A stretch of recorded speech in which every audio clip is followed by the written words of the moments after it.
Det, det, det, det, det, det, det, det, det, det, det, det. Det, det, det, det, det, det, det, det, det, det, det,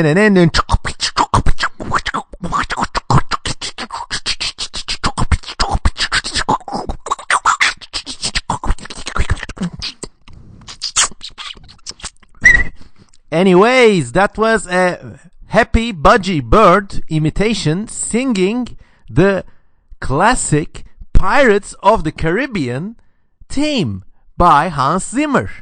Or was it the other guy? I don't know. But anyways, good morning, guys.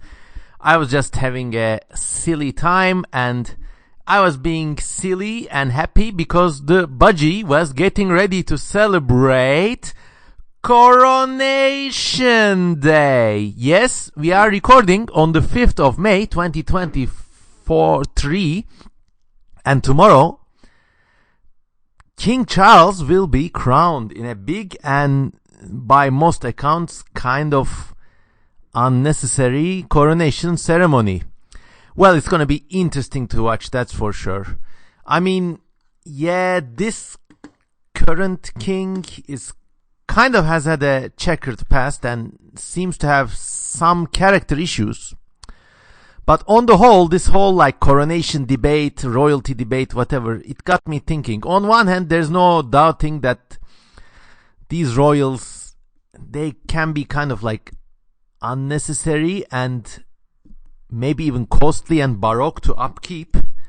But then on the other hand, you know, without them, you got people like Jeff Bezos or the weird incestual corporate government domination that we see in the United States. So I don't know. I mean, I'm all out.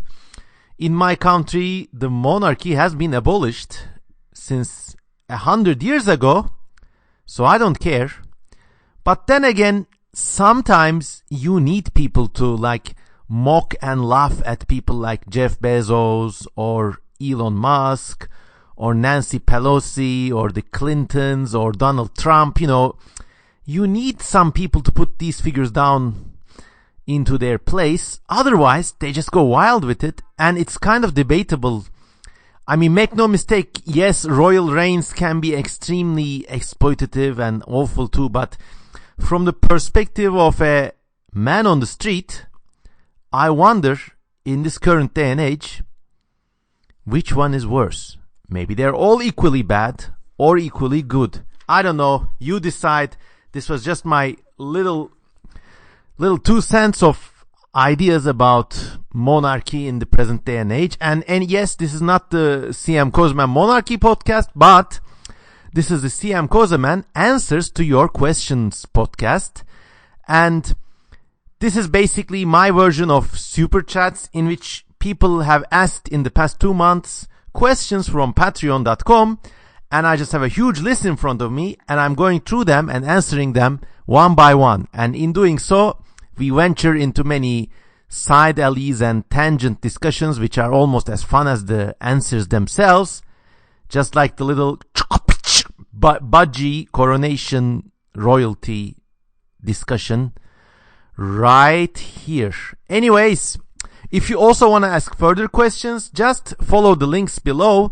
You will need to subscribe to me on patreon.com, but that's okay, because if you do that, you also get to see brand new details from my books such as All Tomorrows, and also you see artwork that nobody else gets to see outside of Patreon.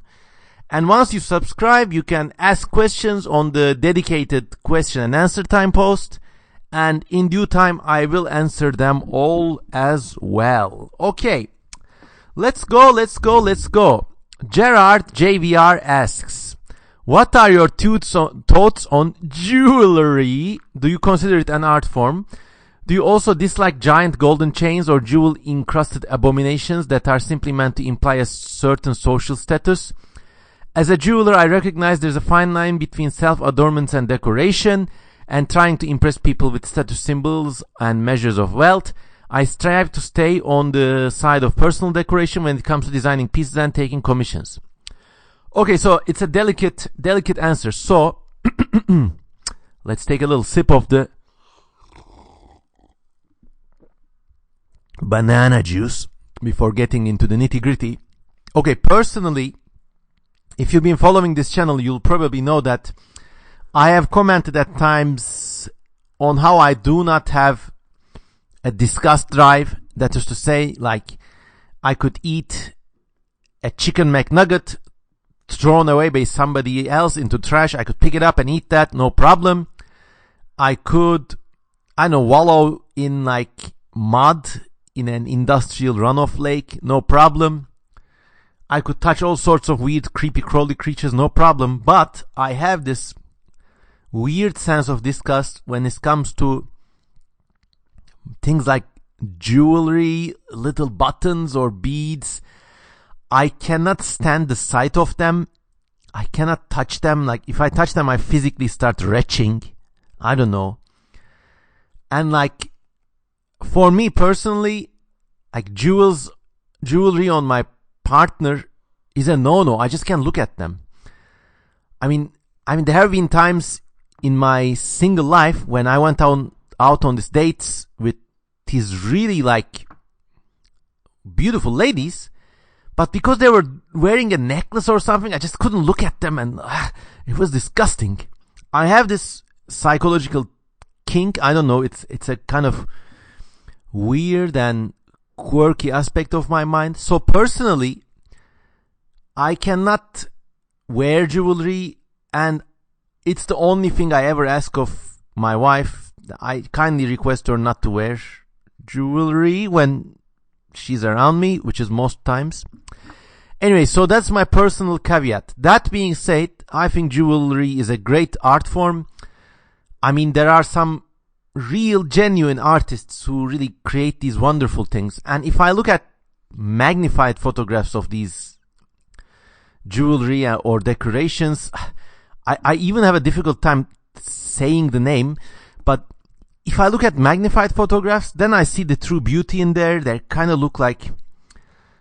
So I'm like the last person to go for opinions on this, but I know my good friend Gerard is like a very like dedicated and artistically accomplished jeweler.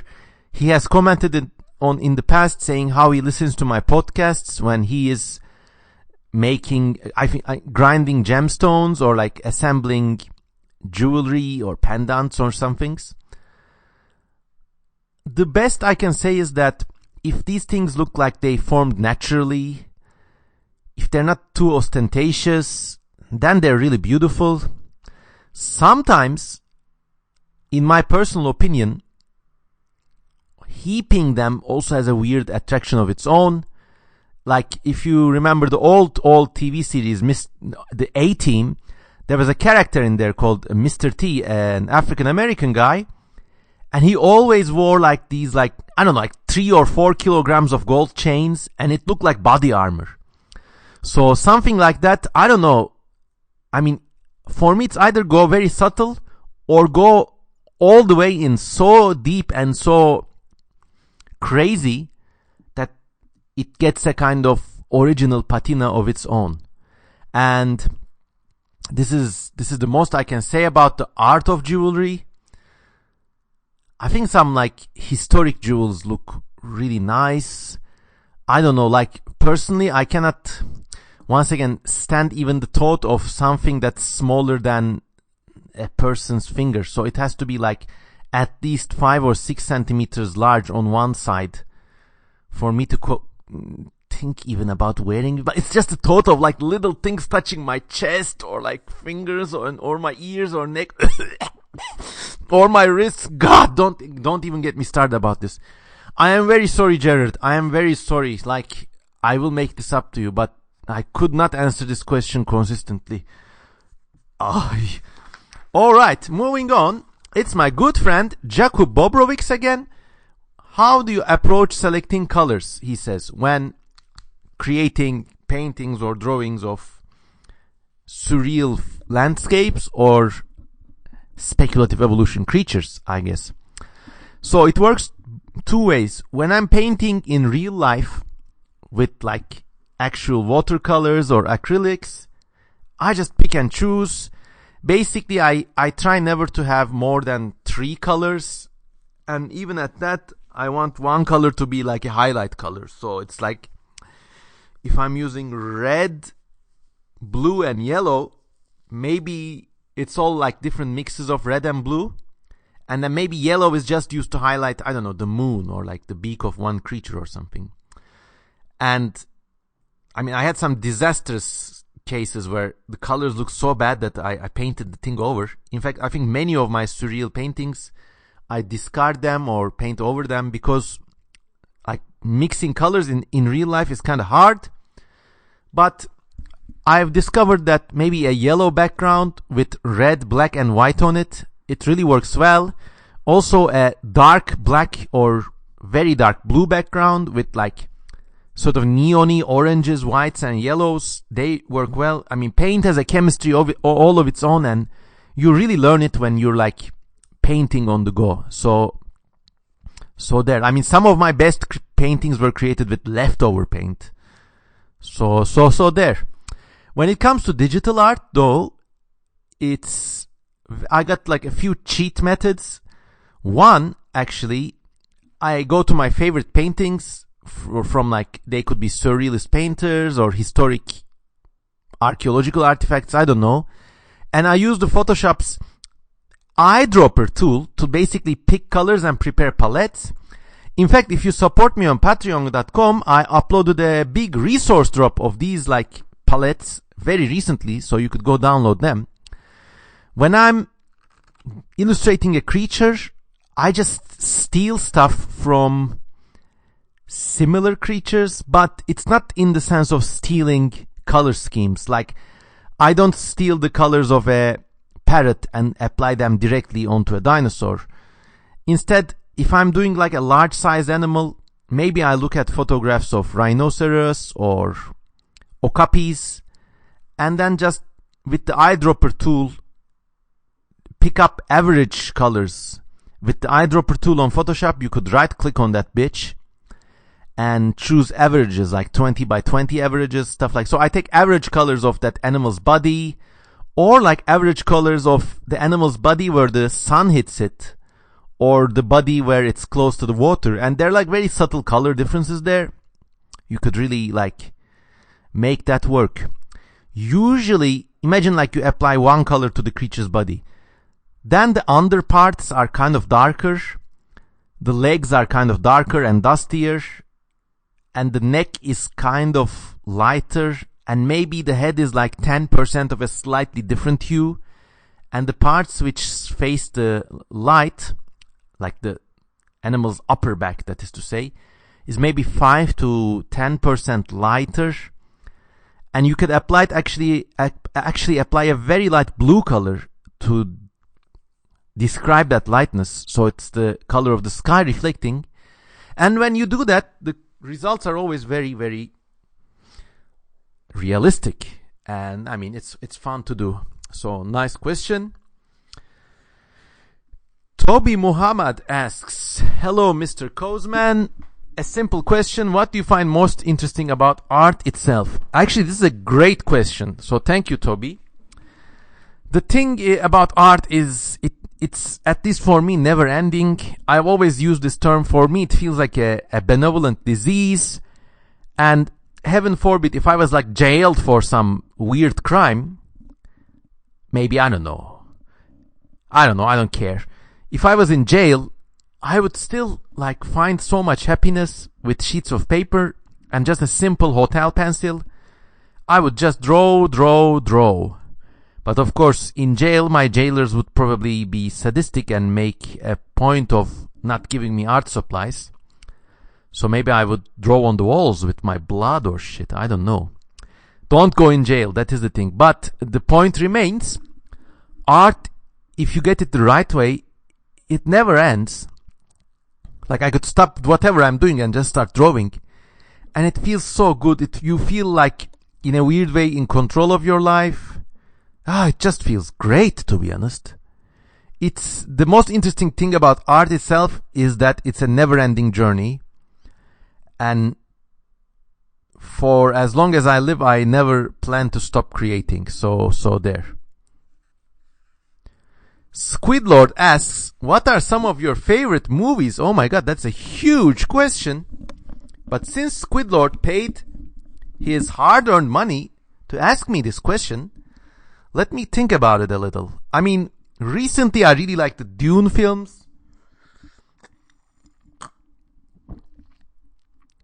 I also have a soft spot for these like 1990s Midwestern America in Hollywood kind of films, such as Home Alone and Home Alone 2. I also really went back and watched the Die Hard series again, and the first two movies are really great.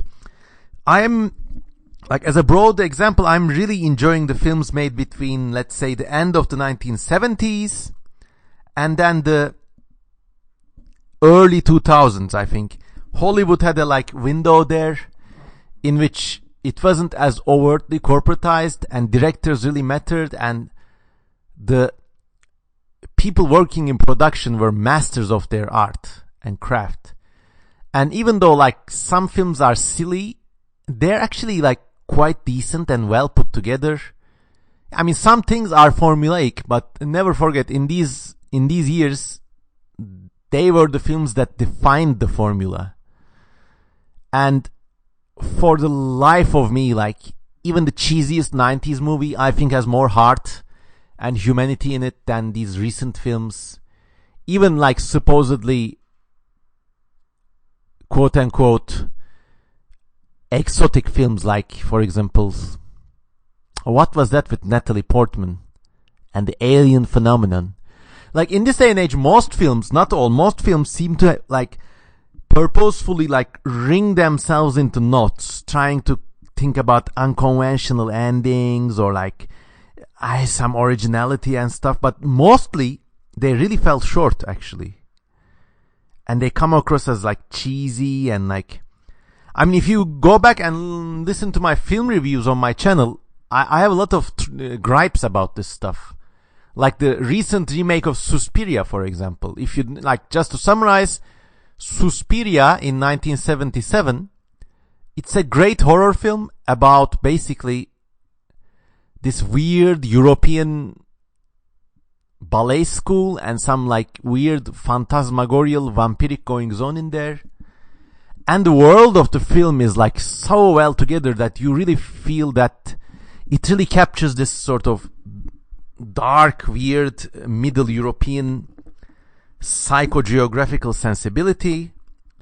And then in 2015, I think they really remade this film in a stupid way. They cast this hot-looking but kind of dumb lady in the starring role, and for no reason at all, they put a weird plot twist into it. In the original movie, there was a witch living under the ballet school, and it was hinted that maybe she was there since Roman or even pre-Roman arcane times. And then something happens and the evil is defeated, okay? In the new movie, they fucking go out, they make, oh, I'm actually the real evil, the best evil, and I don't want to sound like one of those right-wing movie reviewers, cause they're dumb as fuck too, but really she girl bosses her way to the top, and the movie doesn't tell us anything new. It only tells us the vanity of the actors, or maybe the producers, let us say. Let's cut the actors some slack. It's just awful. That's not to say all movies are bad. I mean, this director who made one of my favorite films,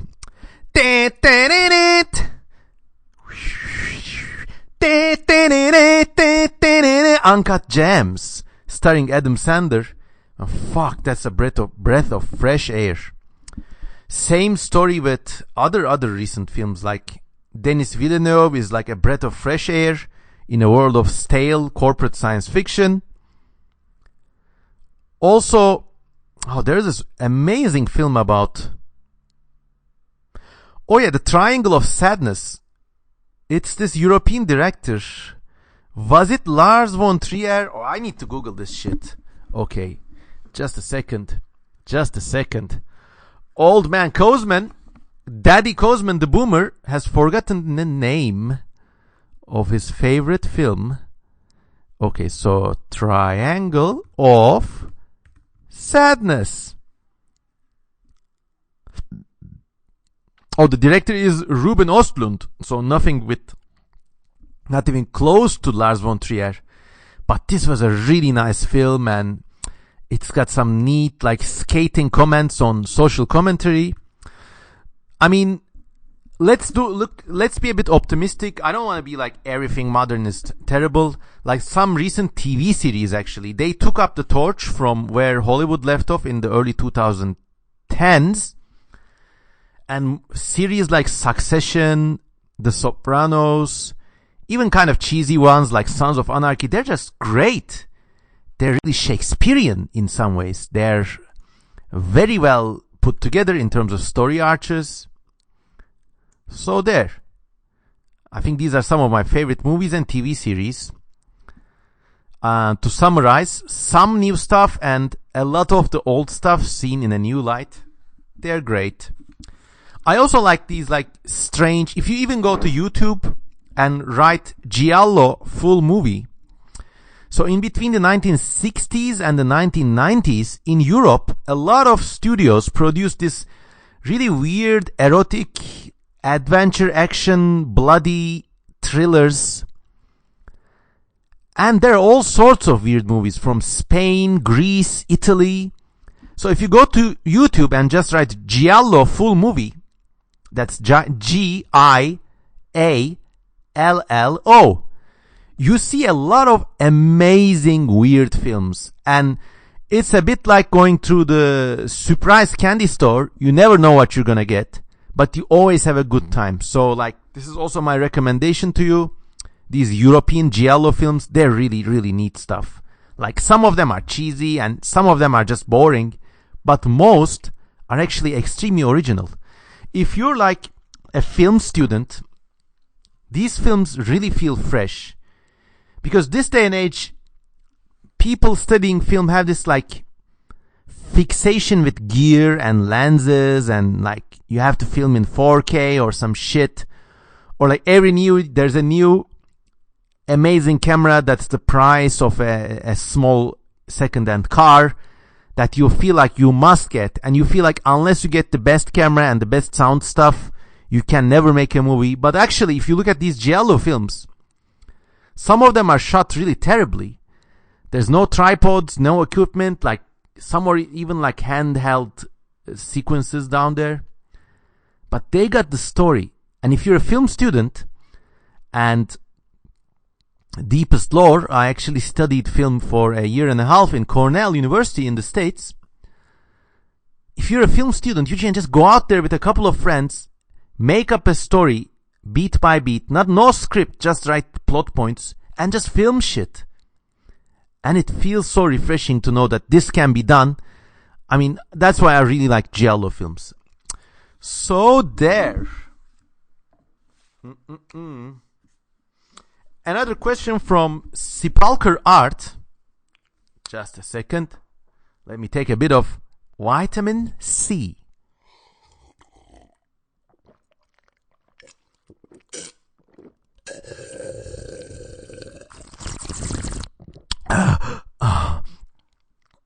Do you like my ASMR action? I'm doing it just for you. Oh, okay. Sepulcher Art asks, do you believe that given the time and natural resources on any planet, an intelligent species on the same level as humans will always evolve at some point? I'm curious because in hundreds of millions of years that life has existed on Earth, a species with that capability has only appeared once, humans. It seems more than a fluke. I would love to hear your perspective.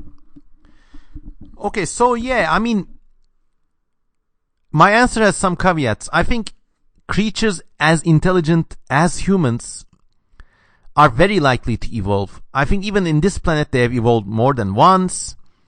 And I'm not even talking about Neanderthals or other human species in the past, but big cats, elephants, cetaceans, some other like baboons, other forms of like non-hominin apes.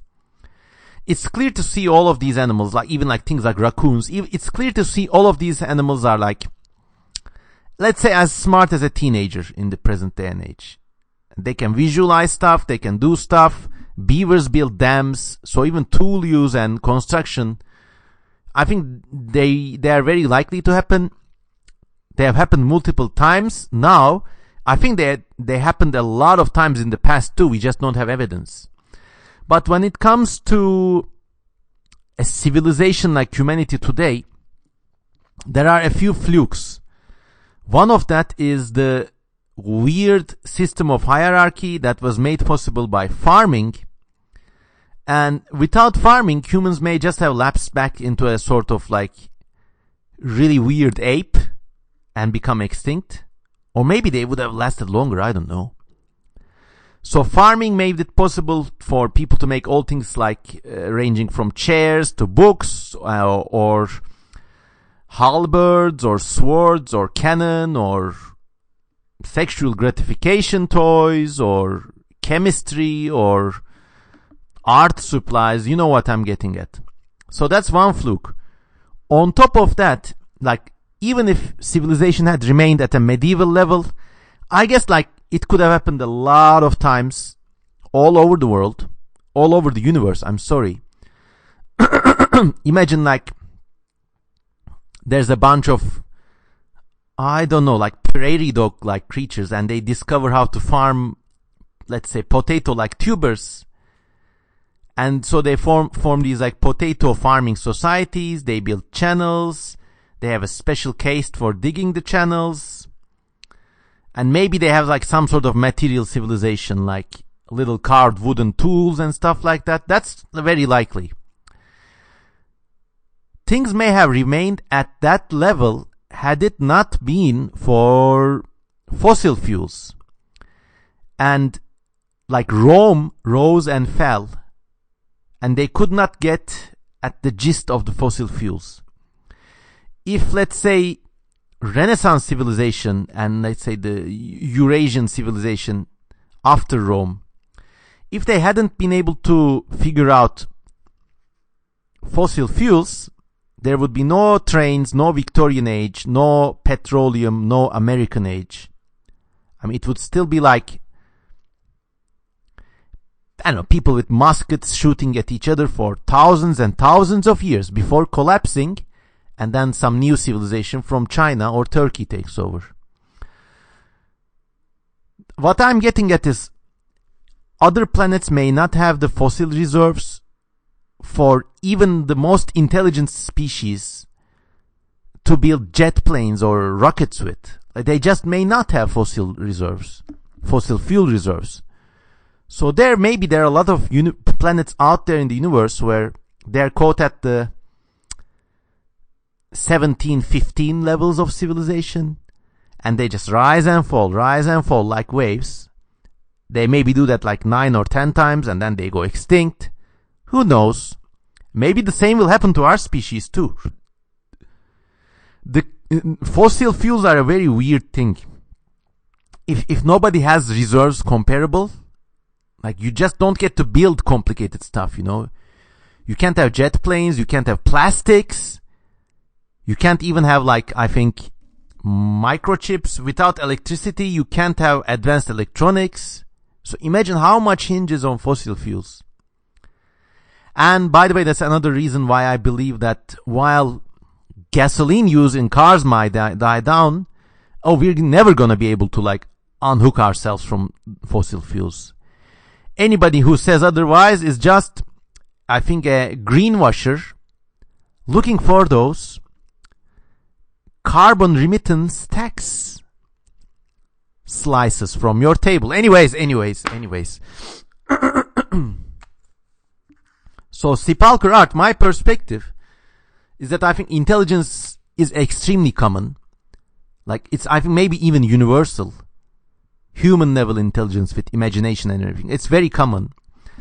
Stratified societies that make division of labor are kind of rarer, but they're still common-ish. But then weird quirks like fossil fuels that allow a civilization to get that energy and unlock that potential, I think they might be actually very rare. And that actually might be the simple answer of the Drake equation. You know, the one that says like in the galaxy so many millions of stars. It's just Just chances, man. Just chances. Okay, so my good friend Mikin has so many questions. Do we have enough time to cover them? Okay, let's skip one question ahead, and I'll answer Mikin's questions on the next episode, because he has some amazing questions. And we only have like 15 minutes to go. So let me skip ahead to Squidlord, who asks, what knowledge does one need for creating a well thought out, believable, speculative creature or Spec-Evo project in general? Well, I think I answered something like this before, but just to reiterate my answer, it's actually very easy. You look at the real world, but you really look at the real world. Like read historic memoirs, for example. Read the memoirs of railway workers or people who worked at banks in the 1930s. And then you realize that there are like these great forces moving through life, but there are also like a lot of little details that never get written about that just add this realistic color to life. For example, from reading memoirs of late Ottoman era Armenians, I arrive at these like, okay, so Ottoman Empire was home to numerous ethnic groups. And of course, when you think about the Ottoman Empire, you inevitably think about the weird and beautiful calligraphy they had. They wrote in the Arabic script with a certain flair of their own. And this Armenian guy somewhere remarks very, very simply that they used to have this kind of dust called ruh. That's R-I-H, the Turkish I without the dot. So it's spelled ruh. And they used to sprinkle this dust over calligraphy or ink, so the dust soaks up the wet ink and they just blow it over. And he says there used to be people who lived near seashores or like clay cliffs who kind of took down dust from escarpments and ground it up to make ruh. And it's this very, very little detail, like basically an alternative way at ink blotting paper. But little details like this, you read from real life and you kind of form a picture of reality. And then when you're creating a new world or a new version of speculative evolution or a new creature even, then stuff like this comes into play. I mean, one of my favorite examples is from this very, very nice book called Darwinia. The author's name, I believe, was Charles Wilson. It's called Darwinia. That's Darwin IA, basically. So in this book, something happens and Europe is replaced by this alien ecosystem which diverged from Earth in the Cambrian period. So they're still earth animals, but they're all like strangely insect-like, or like there are things like horses, but they look like giant caterpillars with 8 legs. So this group of people go to the Alps in an expedition to this new old world, and they bring along these like horse, snake, caterpillar creatures. And it's the first time anybody has ventured that deep into Europe after its replacement. This book has so many nice puns on local politics, by the way. The whole so-called racist replacement paranoia, whatever. Anyways, so they get these like snake horses and they go up to the mountains, and it's a cold winter. Suddenly, I mean, throughout the spring, the horse snakes have been fucking going at each other. And in winter, they start to lay eggs. And so they have these like pores next to their legs, and one of them just starts laying eggs from them, and the eggs are like the size of lemons, and they're like glistening and like covered with slime and cool like that. And one of the characters says, "Oh wait, let's take these eggs, they're gonna freeze in this weather. But then the other character says, this world didn't come into being out of nothing. Let's wait and see what they do. And of course, the twist of the theme being that Europe was in one night replaced by this alien ecosystem, and nobody knows how this happened. Some people believe that God did it. They believe it's a second Noahian miracle almost. Others think that this world is, even though as spontaneously as it may have occurred, has some rules of evolution working within it. So like in the book, you also see these like debates between characters, and it's just like really realistic and wonderful. And notice how none of this is based on like a deep understanding of chemistry or whatever, but they just kind of think about it and see how things would work out. Anyways, then the snake horses lay their eggs, and as these guys watch, they pick them up in their mouths and like kind of swallow them in a little like crop-like thing, so they keep them warm and safe. And lo and behold, nature has found a way. And this is just the amazing quality of writing that Charles Wilson, I need to look him up now. Darwinia, this book, like, if you're going on a summer vacation, go get this book. Like, you won't be disappointed. And a lot of you are big fans of me. You think I'm a good writer? Well, check this guy out. Like, he's like, this is what real good writers are like, you know? Not some aging millennial YouTuber talking about weird stuff in the dead of the morning. Okay, so, Darwinia book. Yes, it's the American-Canadian writer, Robert Charles Wilson. So I really recommend this book. It's just awesome. So when you're writing, long story short, Mr. Squidlord, when you're writing Spec-Evo projects of their own, try to imagine details of life in a realistic way, and maybe draw from real life and apply certain standards to your creations. Also, like, a lot of Spec-Evo projects, especially when you're beginning anew, people only have one dimension to them. For example, you just want to make a giant beetle the size of a pug, okay? Alright, you can do that. But then go back at it and imagine how this thing lives. Does it mold its shell? If it molds its shell, maybe it needs to go on water. Then you can imagine all sorts of tangent universes. Like if people keep these like pug-sized beetles as pets, maybe pet stores sell this like chunky insect molting water or chunky insect molting vitamins. Or maybe a character has this like kind of pet, but it's all acting frisky and like aggressive because it's about to molt. Or stuff like this, you know. It really adds another dimension of realistic veneer to your creations. Alright, one more question by Charlie Crane. What's the ideal form for yourself in your mind's eye? Vertebrate, invertebrate, corporeal, gaseous, covered in down? Oh my god. Fuck, man, you just asked the best question. Thank you so much, Charlie Crane.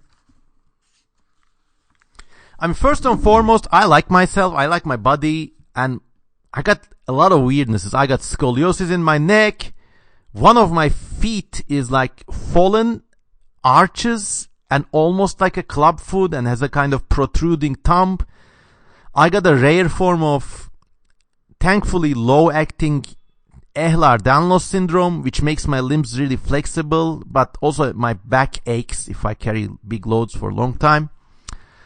So, but I really like myself. I think I'm quite handsome and charming dude. Thank God I'm healthy, so I like myself. But if I was forced to choose a body, who, daddy? I'm thinking about something like Lord Grievous, Da, da, da, da, da, da, da, da, da. It would be like myself now. I wouldn't change my face because I like my face and everybody lives in their face. But I would be maybe slightly taller, like a vampire, like Christopher Lee,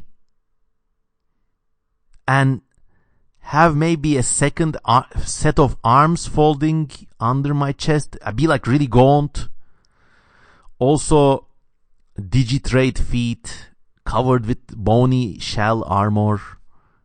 I wouldn't change my humanoid scheme.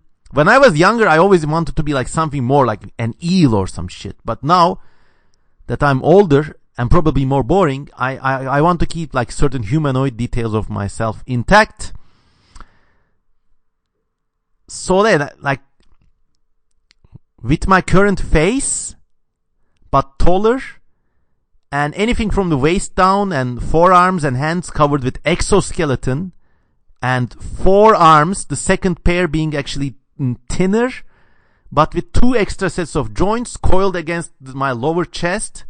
Okay, that's how I would roll. Off. It would be interesting, huh? I mean, also, you imagine these like post-human weird creatures, like a lot of extra anatomy means a lot of erogenous zones, if you know what I'm talking about. What else? What else? I would maybe like also the ability to fly, but how would that be? I don't know. I'm already committed to this like four-armed hexapedal Lord Grievous body plan. But if you're just engaging in fantasy, I would maybe also like a pair of wings, like some demon, like Satan, and then just fly about. But I think in real life that would be dangerous. Like you fly over a city, people would shoot at you. Not because they hate you, they just don't know what's going on and they would shoot at you. So there. That's my ideal form, everyone, and it has been my ideal morning recording this podcast for you. Hope you have a good time. Consider supporting me on Patreon, please, to ask more questions and to see more stuff. If anyone wants to make that drawing of me as a kind of Lord Grievous style creature, I would gladly share it with my 38,000 subscribers on this channel's social posts section. So that's another thing. And enjoy the coronation. Let's hope the reign of Charles III will be an interesting one for all our UK friends. So there. Have a good day and have a great weekend. This has been CM Kozeman. Goodbye.